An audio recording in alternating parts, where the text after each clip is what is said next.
Sir বাইদেউসকল কৰ্মচাৰীসকলৰ বদলি সন্দৰ্ভত ট্ৰেন্সফাৰ সন্দৰ্ভত এক বিশেষ আমি খবৰ লাভ কৰিছোঁ, যিটো আমি পোনে পোনে আপোনালোকৰ মাজলৈ লৈ আহিছোঁ। ভিডিঅ'টো সম্পূৰ্ণ চাব।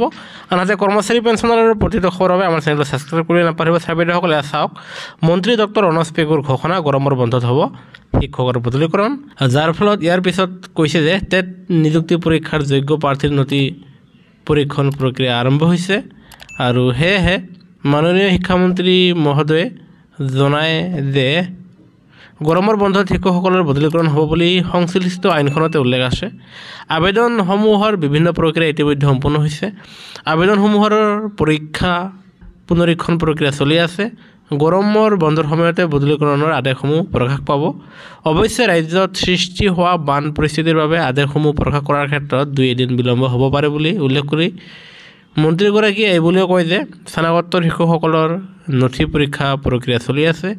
এই প্ৰক্ৰিয়া সম্পূৰ্ণ হোৱাৰ লগে লগে স্নাতক শিক্ষকসকলক নথি পৰীক্ষণৰ কাম আৰম্ভ হ'ব। তাৰ পাছত বদলীকৰণৰ তালিকা প্ৰকাশ কৰা হ'ব আৰু গৰমৰ বন্ধতে কৰ্মচাৰীসকলে তেওঁলোকে বদলি লাভ কৰিব বুলি তেখেতসকলে জনাইছে। আৰু এয়া মিউচুৱেল ট্ৰান্সফাৰ আৰু ছিংগল ট্ৰান্সফাৰ দুয়োটাই লাভ কৰিব।